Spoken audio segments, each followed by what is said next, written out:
Lyra pressed her back against the cold metal wall of the trading station's lower corridor. Her scales, once bright and shimmering, had dulled to a pale blue-green. She clutched her daughter Kiva's small hand as the child whimpered softly beside her. "Mama, I'm hungry," Kiva whispered, her golden eyes looking up with hope and sadness mixed together. Lyra's heart broke a little more. It had been 2 days since they'd had a proper meal. The few credits she'd earned cleaning waste units had gone to pay for their tiny sleeping pod. Food would have to wait, I know, my star. Soon, Lyra promised, though she didn't know how she would keep that promise. They walked through the crowded marketplace of Nexus 7, a massive space station where dozens of alien species came to trade and work. Humans had arrived only 20 years ago, still newcomers to the galactic community, but everyone else had been here for centuries. Lyra spotted a Veltharian food vendor ahead. Her own people. Perhaps he would show mercy. She approached the stall, where fresh jaka fruit lay in neat rows. Kiva's eyes grew wide at the sight of the purple fruits. "Please," Lyra said in her native tongue. "2 small fruits.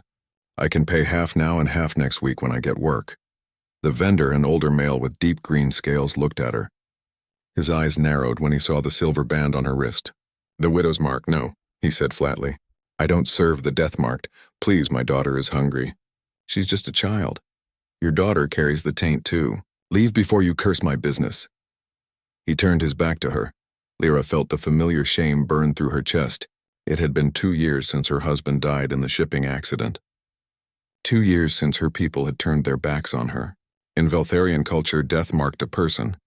Widows brought bad luck. They were untouchable, unwanted. Kiva began to cry. Not loud sobs, but quiet tears that hurt worse than any scream. Other Veltharians in the marketplace turned away, refusing to look at them. Some made warding gestures with their hands.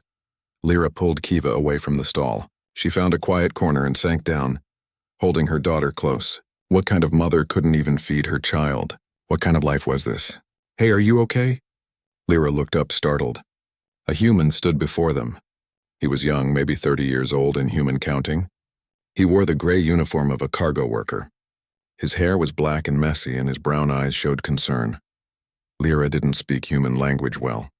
She knew only a few words. "Okay," she managed to say, though it was clearly a lie. The human looked at crying Kiva, then at the food stall, then back at them. He seemed to understand something was wrong. He reached into his bag and pulled out a wrapped package. He opened it to reveal a sandwich and some kind of fruit bar. He broke the sandwich in half and offered one piece to Lyra and one to Kiva. Then he split the fruit bar too.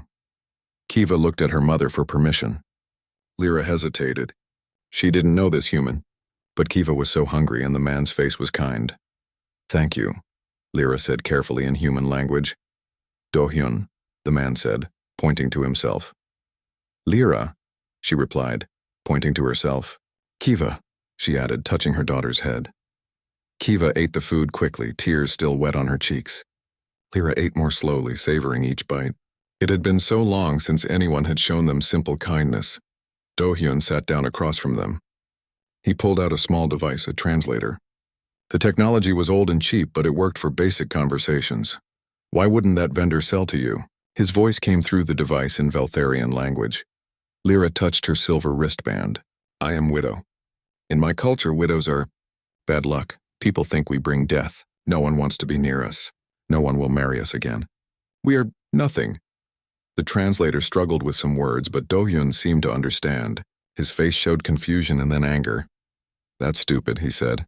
"You didn't do anything wrong. Your husband died. That's sad, but it doesn't make you bad." Lyra stared at him. She had never heard anyone say such things before. "Your people not believe this?"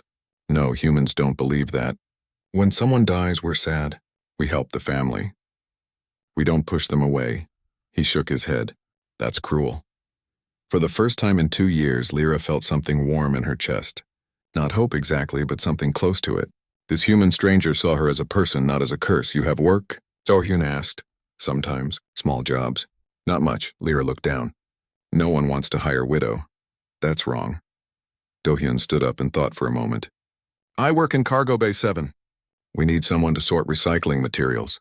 It's not great work, but it pays. My boss is human. He won't care about your widow status." Lyra couldn't believe what she was hearing. You help me. Why? Do-hyun smiled. Because you need help. And because that's what people should do. He looked at Kiva, who had finished eating and was watching him with curious eyes. Kids should eat. Mothers should be able to feed them. It's simple. He programmed his contact information into Lyra's old communicator. Come to Cargo Bay 7 tomorrow morning. Early shift starts at 6. Ask for Do-hyun. I'll talk to my boss. Before Lyra could thank him properly, Do-hyun waved goodbye and walked back into the crowd of the marketplace. Kiva tugged on her mother's arm. Mama, that human was nice. Yes, my star. He was very nice. That night, in their tiny sleeping pod, Lyra held Kiva close. For the first time in a long time, she allowed herself to feel something other than despair. Maybe, just maybe, things could get better. The next morning, Lyra and Kiva arrived at Cargo Bay 7. The area was busy with workers loading and unloading containers from ships. Most of the workers were human, with a few other species mixed in. Do-hyun saw them and waved. He spoke to another human, an older man with gray hair. The man looked at Lyra, then nodded. This is Boss Minho, Do-hyun said through the translator. He says you can start today. 4 hours, then you bring Kiva to the human district.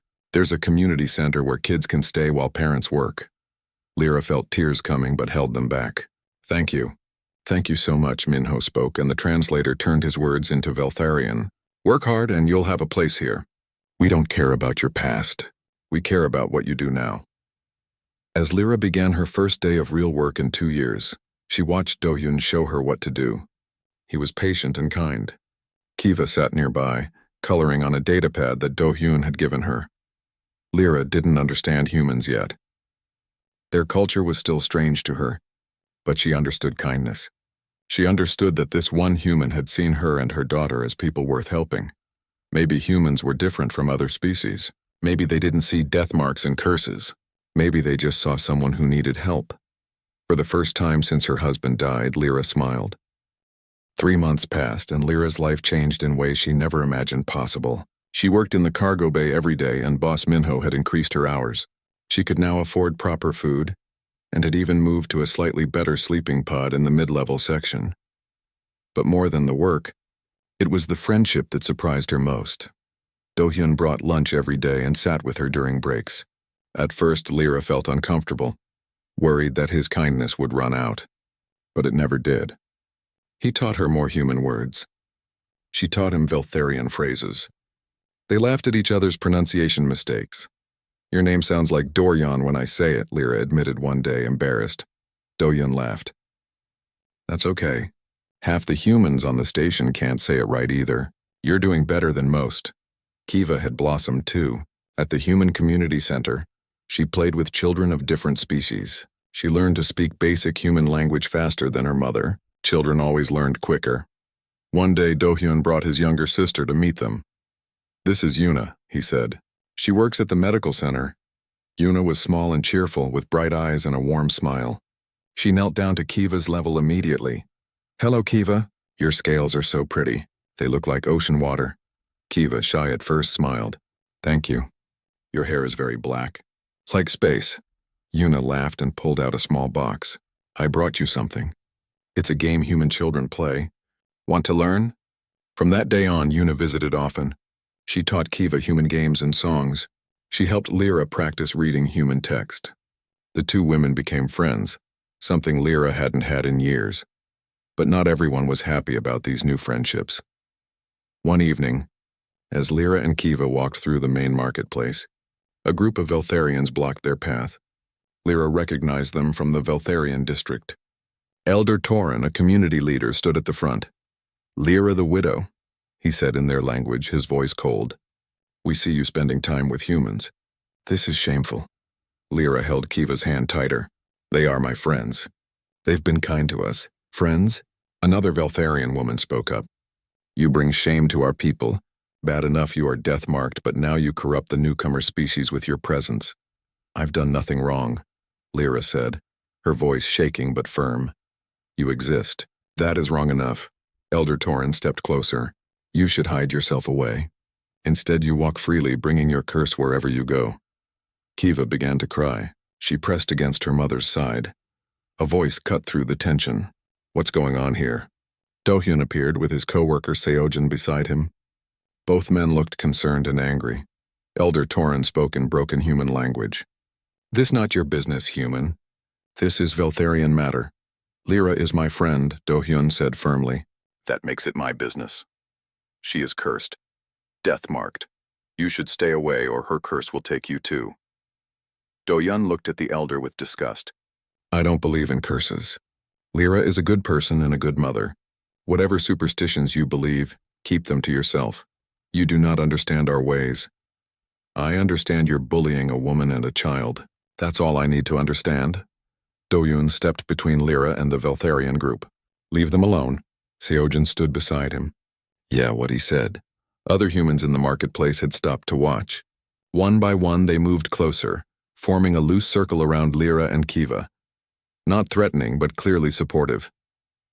Elder Torin looked around, his scales darkening with anger. "You humans know nothing. You are young in the galaxy. You will learn." "Maybe we're young," an older human woman said from the crowd, "but we know right from wrong, and this is wrong." The Veltharian group left, muttering in their language. When they were gone, the human crowd dispersed slowly. Several people nodded at Lyra with kind smiles. Do-hyun knelt down to Kiva. "Are you okay?" Kiva nodded, wiping her tears. "Uncle Dewey, why are they so mean to us?" The nickname made Do-hyun smile. She'd started calling him that weeks ago. "Because they believe in something that isn't true. But don't worry, we won't let them be mean to you." That night, Yuna came to Lyra's sleeping pod with food and tea. They sat together while Kiva slept. "I'm sorry about what happened," Yuna said. "Your people are cruel." "They believe what they were taught," Lyra said quietly. "For thousands of years this has been our way. Widows are unlucky. It is tradition. Tradition can be wrong." Yuna poured tea for both of them. "Humans had bad traditions too. We used to treat people badly for all sorts of stupid reasons. Skin color, gender, who they loved. We learned. We changed. Maybe your people will too." "I don't think so. The beliefs are too old, too deep. Maybe not all of them, but maybe some," Yuna smiled. "Change starts small. Look at you.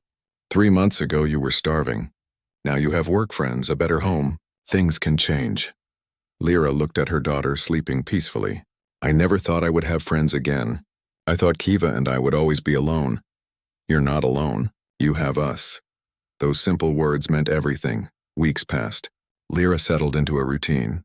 Work in the morning, lunch with Do-hyun, pick up Kiva in the afternoon. Sometimes they'd go to the Human District's park, where children played under artificial light that mimicked sunshine. Kiva loved the swings. Do-hyun was always there. He taught Kiva to read human letters. He helped Lyra understand station rules and regulations. He made them laugh with his jokes even though Lyra didn't always understand them. One day Seojin pulled Do-hyun aside during a break. Lyra was nearby and heard them talking. "You really like her, don't you?" Seojin asked. "What?"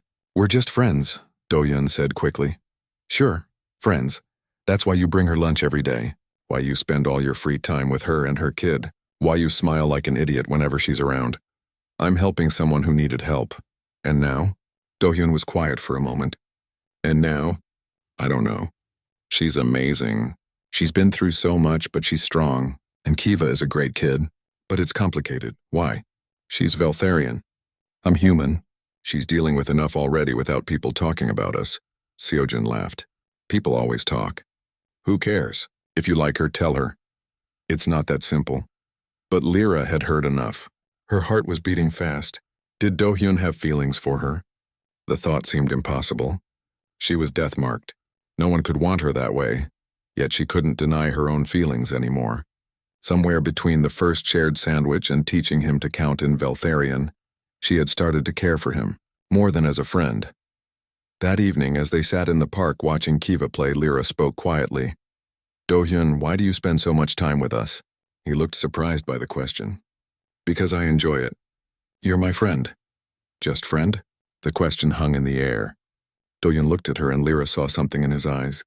Something warm and uncertain and hopeful.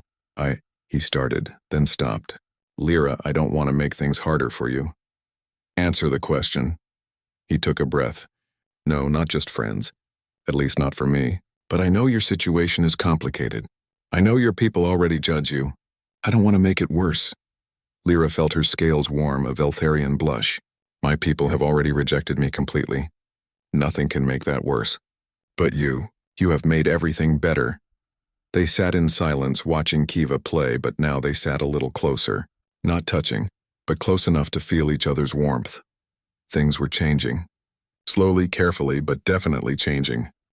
6 months after they first met, Lyra's world had transformed completely. She and Do-hyun spent almost every free moment together. It wasn't officially romantic yet, but everyone could see the connection between them. They held hands sometimes. They exchanged looks that said more than words. Kiva adored Do-hyun. She followed him around like a shadow, asking endless questions about human culture, human food, human everything. He answered every question with patience and humor. "Uncle Dewey, why do humans show teeth when happy?" Kiva asked one day. "Veltharians only show teeth when angry. For us, it's a smile. It means we're happy or friendly," Do-hyun explained, demonstrating. "That's confusing, but I like it." Kiva tried to smile back, though her sharp Veltharian teeth made it look a bit fierce. Yuna had become like family too. She visited often, bringing treats and teaching Lyra about human customs. Lyra taught her about Veltharian history and culture in return, but the happiness couldn't last undisturbed. One morning, a formal notice appeared on Lyra's door. It was written in Veltharian script. Her hands shook as she read it. The Veltharian community was formally exiling her and Kiva. They were to be considered dead to the people. No Veltharian would speak to them, help them, or acknowledge their existence. They were erased from community records. Lyra sat on her bed staring at the notice.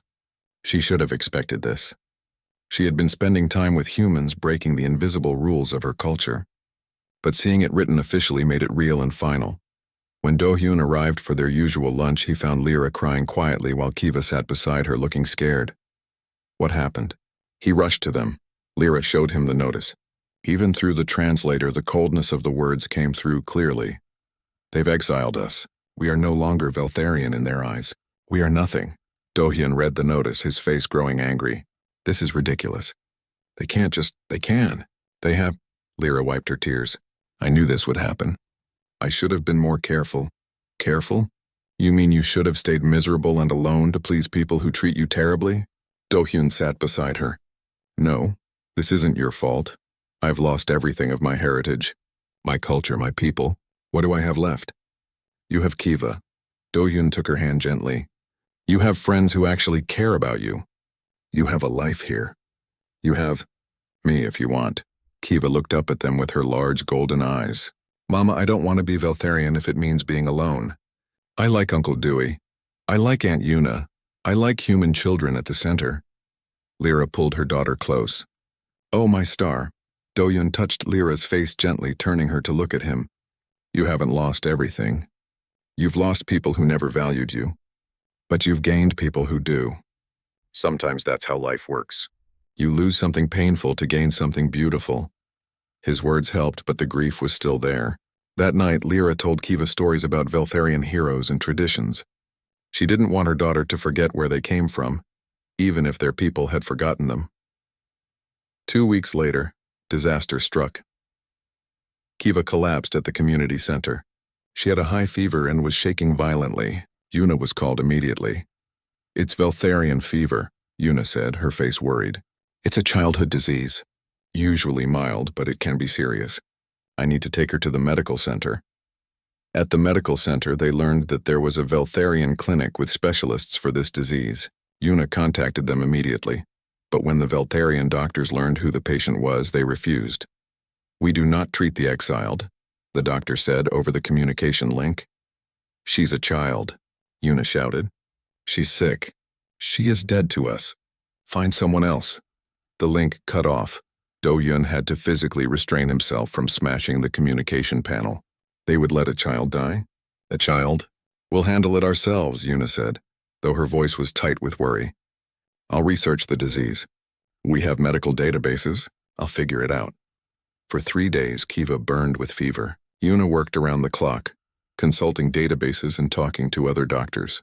Human doctors who knew nothing about Veltharian biology worked together to find a treatment.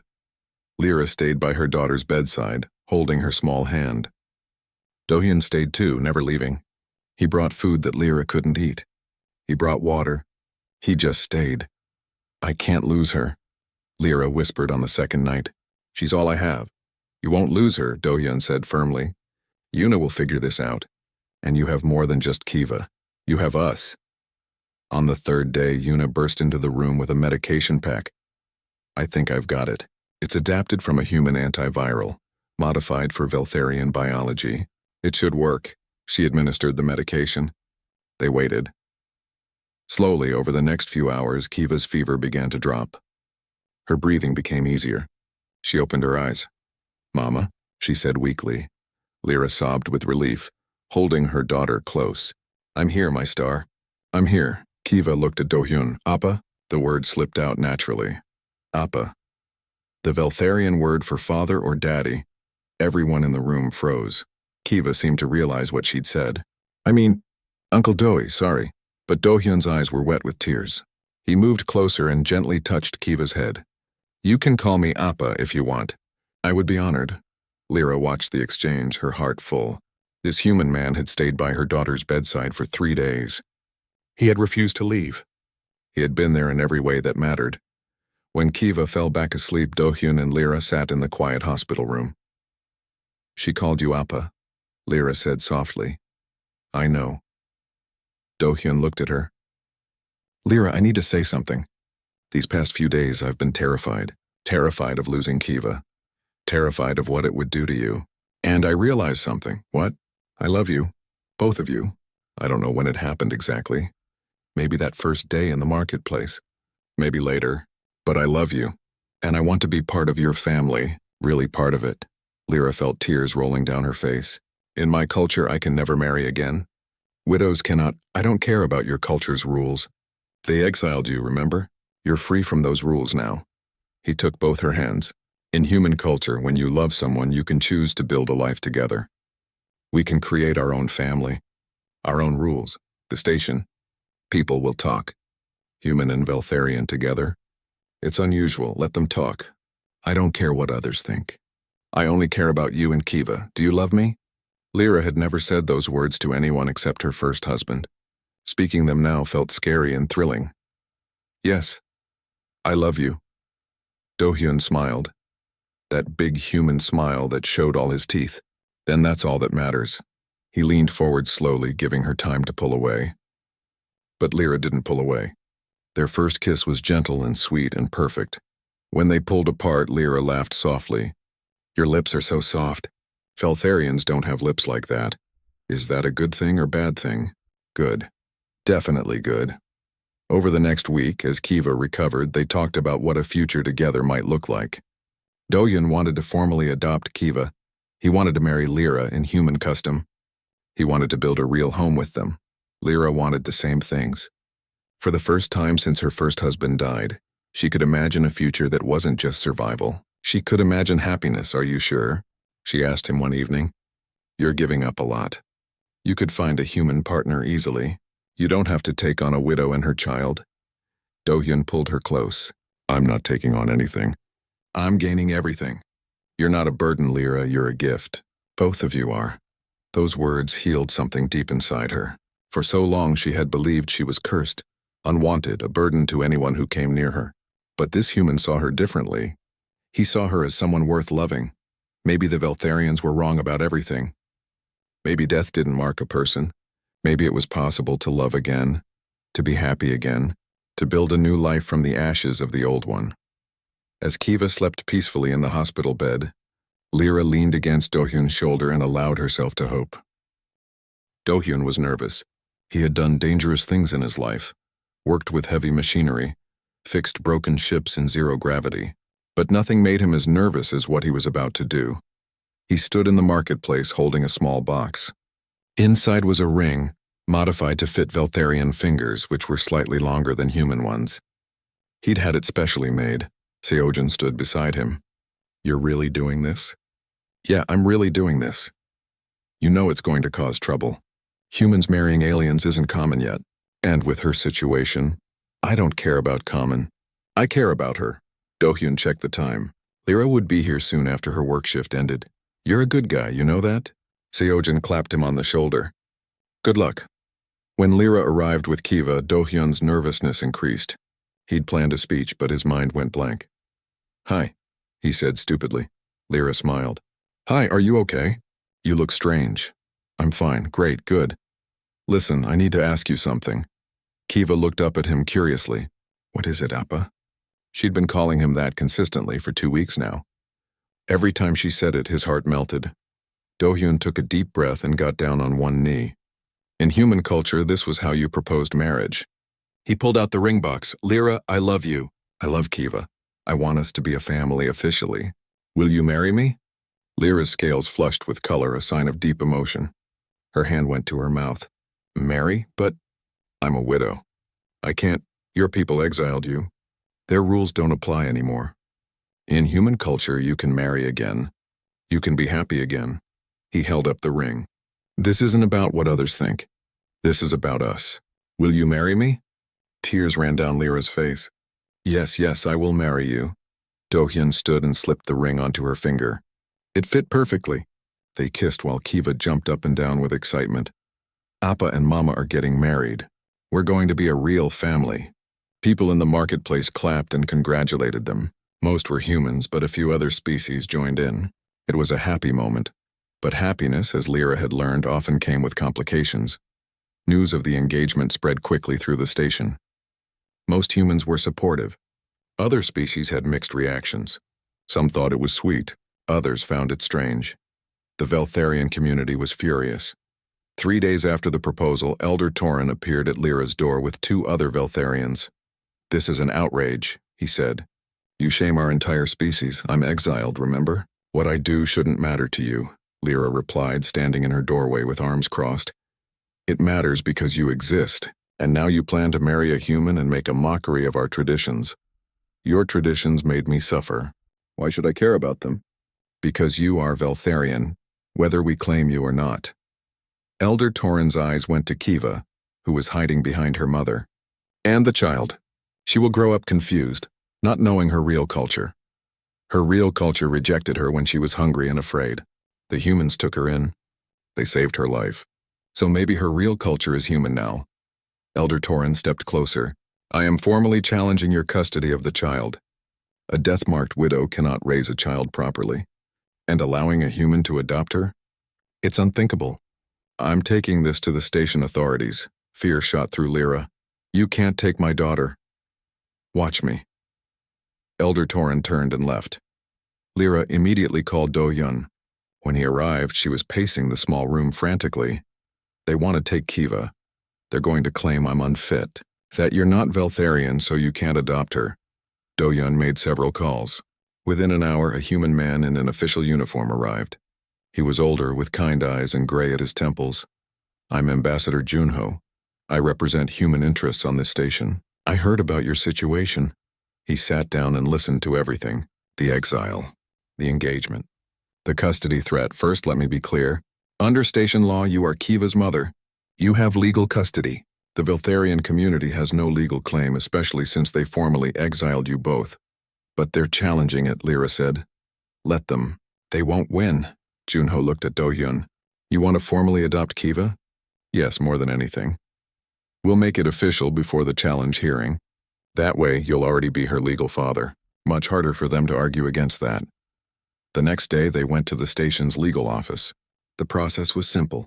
Do-hyun signed forms. Lyra signed forms. Kiva, who was old enough to have a say, was asked if she wanted Do-hyun to be her father officially. Yes, she said without hesitation. He's already my appa. This just makes it real on paper. The legal officer, a kind alien from a species Lyra didn't recognize, smiled. Then it's done. Do-hyun is now Kiva's legal father. Congratulations to you all. Kiva hugged Do-hyun tightly. You're really my appa now. Official appa.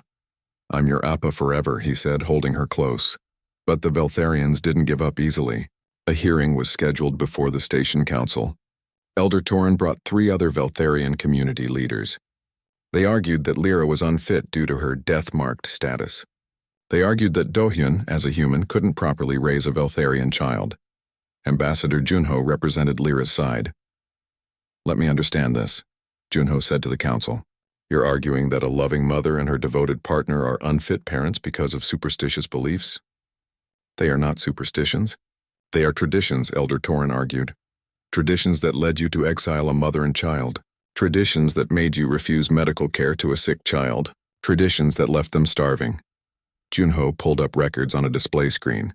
Meanwhile, Do-hyun has provided food, shelter, support, and was present during Kiva's medical emergency. He stayed by her bedside for 3 days straight. He's been a father to her in every way that matters. The council members representing different species looked at the evidence. And you formally exiled them, correct? One council member asked Elder Torin. Yes. Then by your own traditions, they are no longer part of your community. You have no claim over them.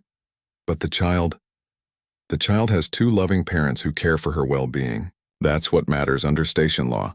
The council member banged her gavel. Custody remains with Lyra.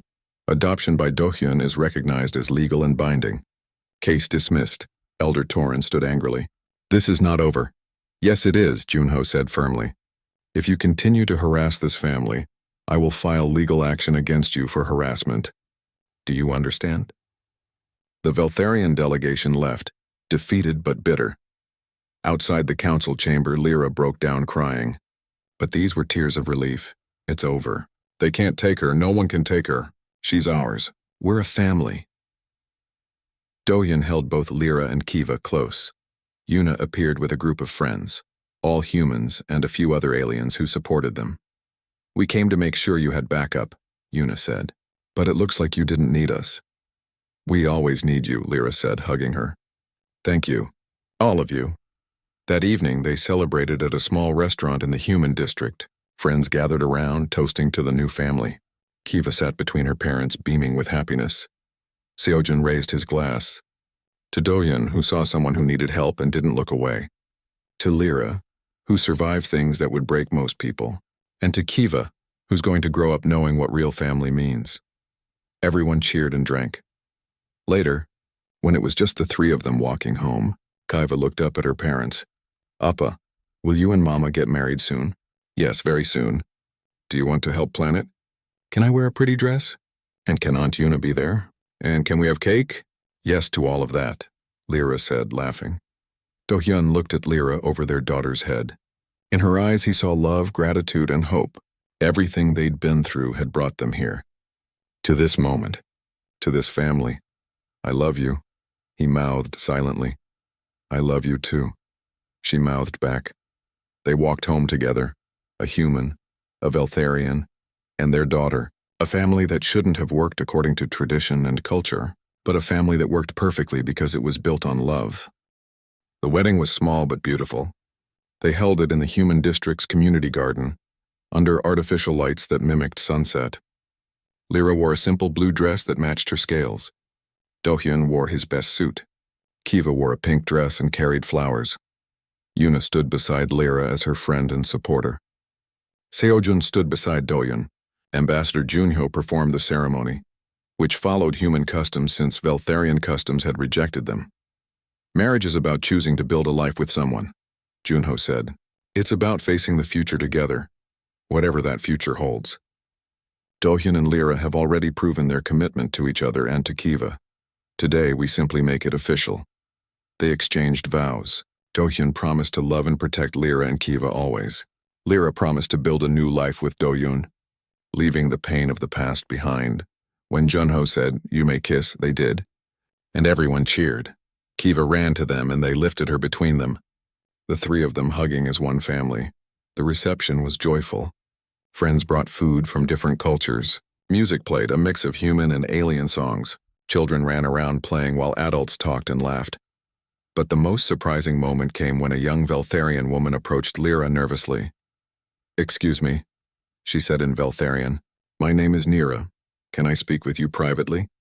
Lyra was shocked to see one of her own people here. She looked around nervously, but Do-hyun nodded encouragingly. They went to a quiet corner of the garden.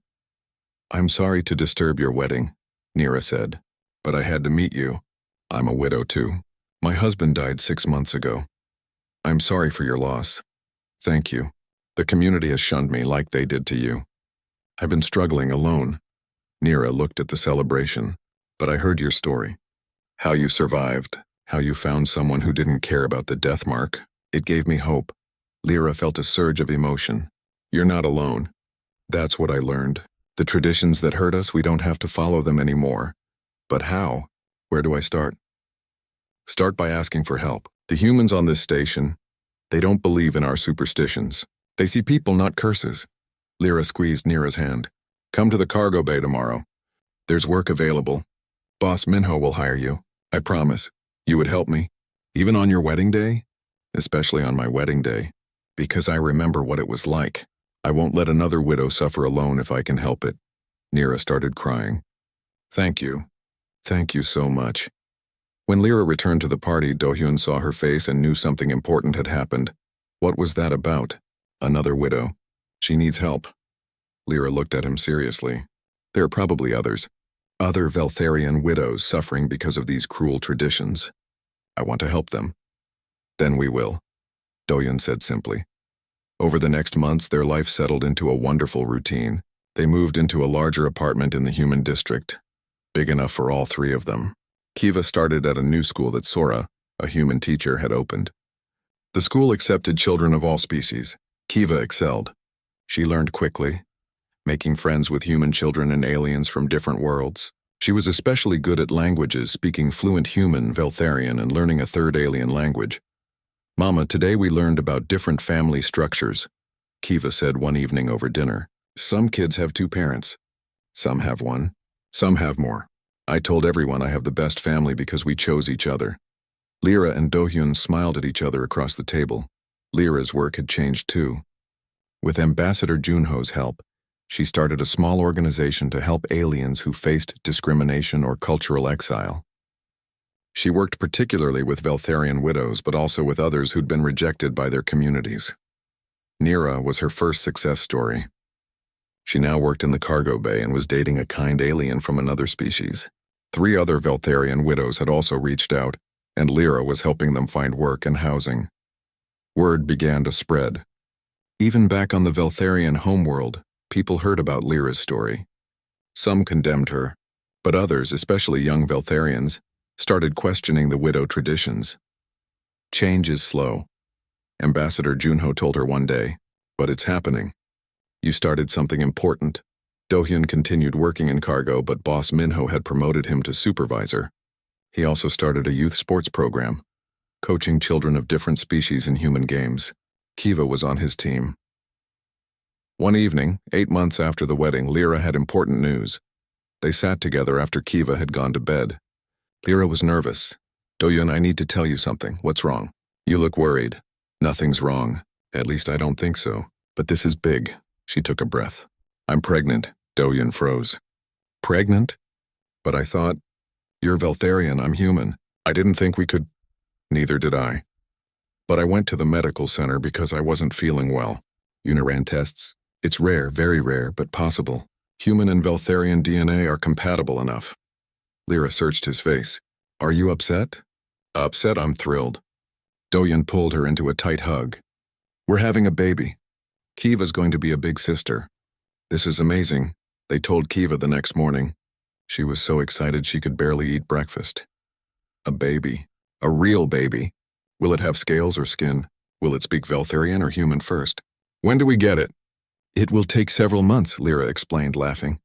And we don't know yet what the baby will look like. Probably a mix of both. I'm going to be the best big sister ever, Kiva declared. The pregnancy was carefully monitored. Yuna and other doctors studied the rare human-Veltharian combination. Everything seemed healthy. The baby would likely have characteristics of both species. As Lyra's pregnancy progressed, more changes happened on the station. The Veltharian community remained distant, but individual Veltharians started breaking away from the strict traditions. Young people especially began questioning the old ways. One day, a formal message arrived from the Veltharian homeworld government. It was addressed to Lyra. The message said that a debate had begun in their highest council about widow laws. Reform was being proposed. It wouldn't happen quickly, but the conversation had started.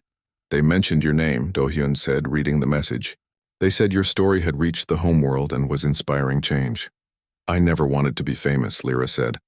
I just wanted to survive, to give Kiva a good life, and you did. but you also showed others it was possible to break free from cruel traditions. That's powerful. When their twins were born, both boys, healthy and strong, it was a celebration that drew people from all over the station. The babies had Lyra's scales, but in a softer form, and they had Do-hyun's darker coloring. They were beautiful. They named them Jinho and Tayo, using human naming traditions.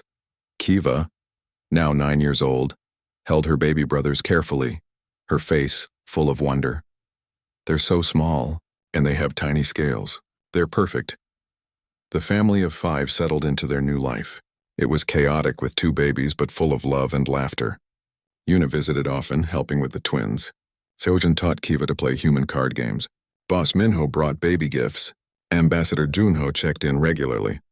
One evening, when the twins were sleeping and Kiva was doing homework, Lyra and Do-hyun sat together on their small balcony, looking out at the station's busy corridors below. "Do you ever regret it?" Lyra asked quietly. "Taking on a widow with a child? All the complications." Do-hyun pulled her close. "Never, not once. You and Kiva and now the twins, you're everything to me. You're my family. I never thought I could be this happy again. When my first husband died, I thought my life was over. I thought I would just survive, nothing more. But you did more than survive. You thrived. You built a new life. You're helping others build new lives. You're amazing." Lyra rested her head on his shoulder. "We're amazing together." They sat in comfortable silence, watching the station's artificial night cycle begin. Somewhere below, other families were living their lives. Some struggling, some thriving. Some breaking free from old traditions, some clinging to them. But here, in this moment, Lyra felt completely at peace. She had a husband who loved her. She had children who were happy and healthy. She had friends who were like family. She had purpose in her work helping others. The death mark that had once defined her meant nothing now. She wasn't a widow anymore, not really. She was a wife, a mother, a helper, a friend. She was herself, fully and completely. Years later, when Kiva was a teenager attending the station academy and studying diplomacy, she would write an essay about her family. She wrote about a Veltharian widow who lost everything, and a human who saw past cultural superstitions to the person beneath. She wrote about how sometimes the greatest strength is simply being kind to someone who needs help. The essay would be published in the station's newsletter. It would reach other stations, other planets. More widows would reach out to Lyra. More traditions would be questioned. More families would form across species lines, but that was still to come. For now, in this moment, they were simply a family sitting together, watching the station move around them, grateful for the love they'd found and the life they'd built together. Do-hyun looked at his wife, her scales catching the artificial light, and thought about that day in the marketplace when he'd seen a hungry child and a desperate mother. He'd shared his sandwich. Such a simple act, such a small kindness. But small kindnesses could change everything.